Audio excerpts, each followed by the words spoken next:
Well, Liam, a few things to bring us up to date. But first, then I suppose, just a new signing, Ben Warman. I know he's a midfielder, played at a high level in League One last year. Might just tell us a bit about him.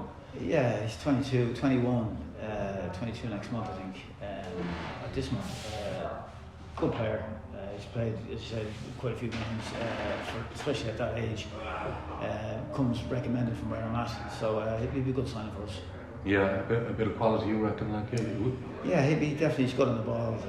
He can play any of the two spots, offensive and defensive, from a midfield point of view. So, yeah, there's certain strengths up there, that's for sure. He came recommended, obviously, and did he come highly recommended? Yeah, we've done as best due diligence we can on him. Yeah, we're delighted we got him in, because he will be a big strength for us. Yeah, and obviously you can bring in players still, like one of those the older contract players as well. Yeah, the older contract lads that are still going to get fixed up, so that'll go on for the month. So we still have about 3 weeks in that. Right. Will there be any more coming in, do you think? Yeah, there will. Yeah. Be looking definitely getting 1 or 2 more. Very good. Just the latest on Joe Brown with Marsh. He's going to be out for a lengthy spell, is he, Liam? Yeah, he just got a little nick on the cheekbone, so he'll be just out for a few weeks with that. Haven't had that injury, potentially 6 weeks. Right. It could be 4 to 6 weeks. Right. Any latest on Rory coming back into the squad? Or we're not sure whether he'll make this weekend, but certainly we'd like to think with the next game or two he'll be back. Okay. Sure. Just I suppose Liam, a lot has gone on since the defeat to Shelburne last Friday, like with the team being heavily criticised, like, you know, you hear comments like lack of fight, you said yourself, shape, intensity wasn't there. You know, how much responsibility do you think the coaching staff will take for that kind of approach to a game? No, you're right. I mean, it's our team. We've got to kick ass and make sure you get some sort of performance out of the lads. Now, I know it's hurting. The lads are hurting as well, trust me. So you'd like to think that they'll take responsibility for it, and you know, we'll all, as a group of people here, we'll all take responsibility and go and give a right go at Rovers now the weekend, and the rest of the season for that matter. Because we just can't afford to play like that. We have to have a lot of fight, a lot of effort, a lot of everything there has to go with playing. There's no point being a good player at training. You've got to do it in the matches. You know? Yeah, and I was going to say that, like, since then, like in training, how have the players responded? Like, did they talk about the heavy criticism that they received? No, we haven't spoken about it. Now listen, I've been there, done that. When you win, it's great. When you lose, it is what it is. So we just need to get out of this losing run. When we win a few matches, well, all of a sudden there's good positivity around the place. We've lost a few, it's negative, and that's the nature of business we're in. But the only way we can change that is by us actually making a proper goal and give ourselves a chance to win the matches. Yeah, and since Friday as well, you've had a manager turn down the chance to just manage Cork City. Yeah, look, that's an ongoing process, as I've said from day one. You know, I'm here 12 weeks, whatever it is, 10 weeks, that we're continuously looking at that situation. So it is an ongoing process, and it will be through to the end of the season, and we will definitely have somebody in for next season. Yeah. You were saying after the game Friday, you're still confident, like, you can get out of here, like there's a lot of matches left. Yeah, there is a lot of matches left, and that's why we're not trying to baby up with the bathwater here. We're not blind. I've seen the performance as well the last few weeks, and I'll be disappointed. Let's go to the chase here. We'll be disappointed. I hope that disappointment is felt by all the players and the player. We have a great support, great fan base down here. They have been quite supportive. I know there's been a few little moments here and there. When you lose a few matches, that's what happens. But we do need everybody to grab it and get going. We need to right from now at the end of the season, and if we do, we'll definitely give ourselves a chance of getting out of trouble we're in, and we still have to cup as well. So, but we need, as you said, we need to blood and thunder. We need to go right at all the games right through the end of the season. Yeah, and when you're desperate for points, I suppose, going to Rovers is the worst case scenario. But you never know in this league, like the way the results have been going all season. Who would have fancied us to beat Rovers a few while back and draw the beating them the week before? You wouldn't have got money on that, you know, kind of way. But that said, listen, it's a difficult match. They're a top team, best in the league. From where we're at, we've drew them up in Tala and we've beaten them here. Albeit the Senators had a big bearing in that match, but nonetheless there wasn't a lot in the game. And there was a lot in the game up in Tala. So we need the lads to play with that free spirit and that have a go effort and give it their best shot and see where we go from there. I suppose your biggest concern, Liam, is where the goal's going to come from. You seem to be like lacking that cutting edge. Yeah, we've considered that in bearing in mind. Obviously, we're missing Rory for the last few weeks, so we're factoring in both counts there, having him or not having him. We'll see where we go. We'll see if we change things up a wee bit, and hopefully that'll give us a bit of an edge for the weekend. Good luck on Sunday. Thanks, Trevor. Appreciate that. Cheers, Trev. And over to Zoom there if anyone wants to come in. I might jump on there but the Daily lads are probably waiting for us to do something. How you doing, Liam? It's Stephen Doyle here. Stephen, how are you? Good, thanks. Just to ask you quickly, I know you mentioned Rory Keating there. It must be such an awkward situation for you as a manager. How do you how's Rory Keating doing first, and how do you know yourself when he's ready? Because it's such a difficult situation after everything he's gone through. Yes, it has been. I spoke with Rory yesterday and the day before yesterday, look, he's still raw, the kind of way. It's been a terrible tragedy for the family. From where we're at, there's a bigger picture here. He's first. We come after that. When he's ready to go. Now, we'll see how about this weekend where we're at, and certainly the following week as well.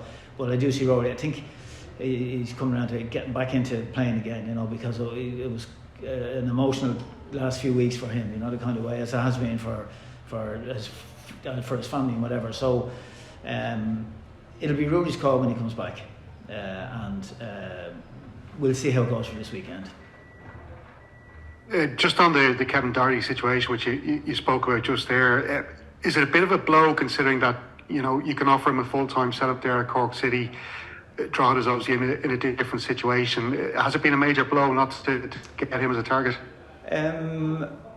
Look, it is what it is, kind of way. It was his own personal reasons for whatever, so we just got to take it. That's it. It's a work in progress. As I said, I've been busy for the previous last couple of months, looking at bits and pieces, and it will be ongoing right through the end of the season. But we'll have more time, please God, get out of trouble we're in, and we can plan ahead for next season, and there'll be a different plan put in place. Would it be preferable to have somebody new in before the end of this season so you can kind of assess your squad and that kind of stuff? Yeah, well, that would be helpful from that end of it, because a new coach coming in, having a look, he'd have to gauge it then on the current staff and myself, where all the players stand and whatever. So it would be ideal, but if it's not the case, it's not to be, kind of way. But from where we're at as a group now at the moment, we want staff and players to take full responsibility for where we're at here, and we will take full responsibility, and we're going to give the right belt right through to the end of the season. There won't be a game now that we turn up. I see any of the players. There's no excuses. We know it's full blown. We're having the right belt there now to give us a chance of getting out of the bottom two. Yeah, and you know what this squad can do because you had that run of 4 games where you won 4 consecutive matches. Can you kind of put your finger on yourself? Obviously, the last couple of weeks have been difficult, but before that, where the form, can you see the reasons why that form might have changed? Look, there's if there's reasons or excuses. Some people see them as excuses, some people as reasons. But we've had quite a few injuries. Now we know all the teams have injuries, but if you looked at ours. We've had a catastrophic run of luck in relation to that, the amount of players that are out. From a squad point of view, when you're missing 7-8 players, it can be difficult, and we have found that difficult. Now, to compound that, when you lose a couple of games, all of a sudden it's difficult to see yourself winning. When you're winning, it's difficult to see yourself losing. When we went through the 3 or 4 games where we won, you think, geez, we're going to push on up the table. We've tripped ourselves up then. We lost a game or 2, and we need to just bounce out of that and give ourselves a chance of winning games. Now, we're better than what we've been shown in recent weeks. We need that fight that when we do 4 games that we won in a row, we need to get back to that and see that out right through to the end of the season. And if we do, we'll give ourselves a chance. And just finally for me to ask you, that 6-point gap between yourselves and Drogheda United, when you see what could be coming up from the First Division in terms of a playoff match, if you were to end up in that situation, how important is it to not let that 6-point gap grow bigger, just psychologically and mentally? Listen, we've 33 points to play for, and every one of them will be no less important than the previous one, kind of way. So we will be looking for every single game. We've got to try and eke out enough points. Now, what that's going to be, I don't know, but we've got to take every game on its merits and see what we can get out of it. we've picked up some good results and we've picked up some woeful results in relation to where we're at. So we need to try and get ourselves where we're fighting, scrapping it right through to the end. And if we do and it's enough, great. If it's not and you end up in a playoff, somebody's going to end up in that playoff. Yeah, they'll have a tough game. Yeah, whatever it is, you've got to take that and see where you go from there. But where we're at the minute, we want to try and get out of that and see if we can push up the table a wee bit. Thanks, Liam. You're more welcome, no trouble. I might try and come in there. Aaron, is that okay? Yeah, that's grand, Dan, yeah. Yeah, Liam, just to go back to the Kevin Doherty situation, I think the club put out a statement in June suggesting that yourself and Richie and that team would be in charge for the rest of the season. But I gather, has that changed? Have you had discussions with Dermot in the last couple of weeks that maybe you're open-minded towards bringing someone in now? Because that does seem to be a change from what was discussed previously. Yeah, I mean, the reason why I was brought in, Dan, I'm here, I have a pro licence. Can you hear me there, Dan? I can, yes. Yeah, sorry, got you. Sorry. Yeah. I have my pro licence, etc., and we'd won 4 games in a row, so we just said, look, can we just smooth this out and see can we get right through the end of the season. So, but I did say right from the get-go, and I was asked by you guys in the media, would I be there next season? I was saying no, as manager, etc. So I'm basically here to help out, which I was originally coming down to do. The process of processing out managers, and I've spoken to a few, it's ongoing. It has been ongoing since I've come in here, and it will be through the end of the season. We get somebody, and we will get somebody in for next season. Yeah, but are you sort of expecting though to be in charge now for the rest of the season, or is it still possible? Well, we'll see. We'll see. Well, listen, we're not ruling anything in or anything out. As I say, my ambition here is to get this group over the line here, and over the line means safe. We need to stay in, and we see how the cup goes. We can get a cup run there, it'd be great.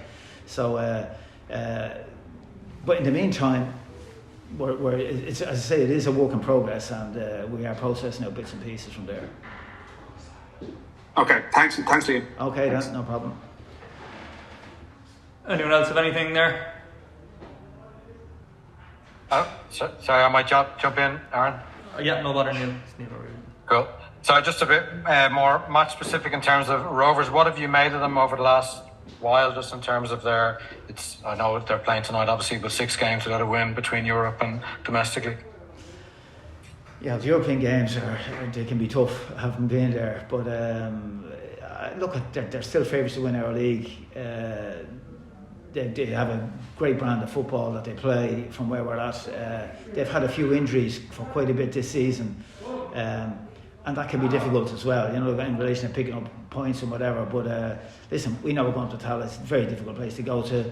That said, listen, we give it our best shot. The last time we were up there, it was 4-4, a fantastic game. So if it was something like that the weekend, you'd take it. And is there anything, I know that game preceded your arrival, but what can you take from that? Was there something that the team did in particular that was able to disrupt Rovers or get at them? Or? Yeah, I mean, they were busy that week, that night. They were all at it. Plenty of energy, plenty of drive, plenty of technique in our group. Collectively, they've done well. And that's the sort of performance we need a weekend. Sure. And just given the kind of recent run of results, what's morale been like in the squad at training? Or?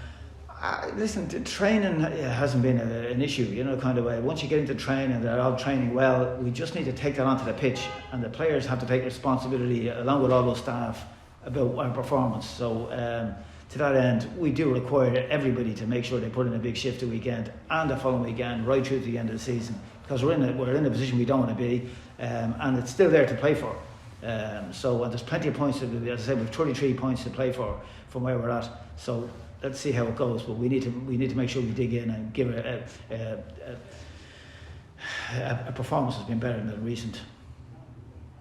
And given it, as you said, about the European games can be difficult, is it a good time to be playing them within 72 hours of a European match?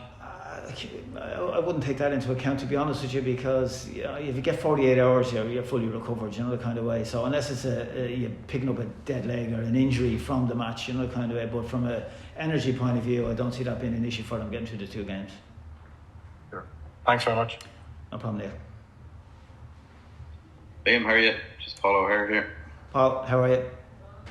Grand, thanks. Sorry, just one from me. Not to labour the Kevin Doherty thing, but just because it's topical, and I do appreciate it's moved on and isn't happening. But it's a fairly ballsy move from the club to go for the manager of the club one position ahead of you in the league.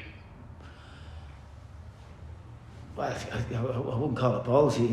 Like we've spoken to quite a few different people, you know, the kind of way, and he was one. So then we had a chat with him, and you know, it wasn't to be. Bear in mind, it was for his own personal reasons. He didn't apply for it. He was approached, so he didn't. So listen, it didn't suit or whatever. So look, it is what it is, you know. Okay, that's grand, Liam. Thank you. Okay, no problem. Liam, how are you? John here. How are you doing? Not too bad. Good. Yeah, just sort of probably to close it out, you know, in a broader sense, like, where is it at in terms of the process? Is like, do you have a short list? I know you advertise for it. Is there other people you're talking to that you're waiting on answers, or was Kevin the last one and you just have a straight run in as it stands? Yeah, look, listen, you know, as I say, it is an ongoing process, and we'll assess it as we're going along there, you know. Now, my job at this minute in time is to try and get the team out of the bottom two, you know, kind of, if we can avoid that, it'd be great. And failing that, we've got to get to a playoff, and failing that, beg your pardon, and then you've got your cup, obviously, to try and get something out of that. So that's where I'm at this minute in time. But if situations arise, as I said before, we will have a new manager in for next season. So if it so happens that it's this season, well and good. But if it's not, listen, we'll just continue where we're at, and hopefully we can get ourselves up to the table. So just to clarify, there's no one at the moment that you're in discussions with, or you're meeting next week with a potential maybe coming in for the UCD game or anything like that? I have personally nobody I haven't spoken to anybody with a view to next week or the following week. Okay, that's fine. Thanks, Liam. Okay, John, yep, thank you. Perfect. Dylan, do you have anything? Or just a quick one for me about Colin Heffernan. So it's he's setting out for a move to Newcastle United, and that's another player from Cork set to go to not even just England, but there's another high-profile academy at the moment. That just, I suppose, is another success story from the club's academy after Alex Healy-Byrne, who was with the Burnley first team squad a few weeks ago. Jake Bryan is now with the Crystal Palace first team. David Harrington with Fleetwood. Just another success story of the work that's been done in the under-8 structures.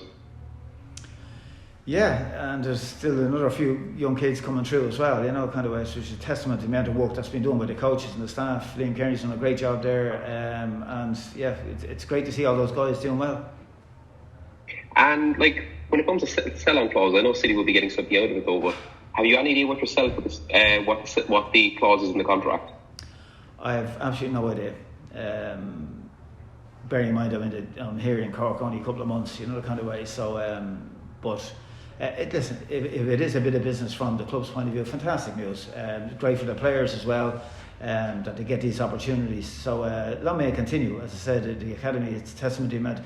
Watching the academy team here playing Spurs here recently last week, we beat them 1-0. Great, the lads did really well, and I'm sure there's right through the teams that are there that there will be a certain amount of them coming through. So as I say, long may it continue.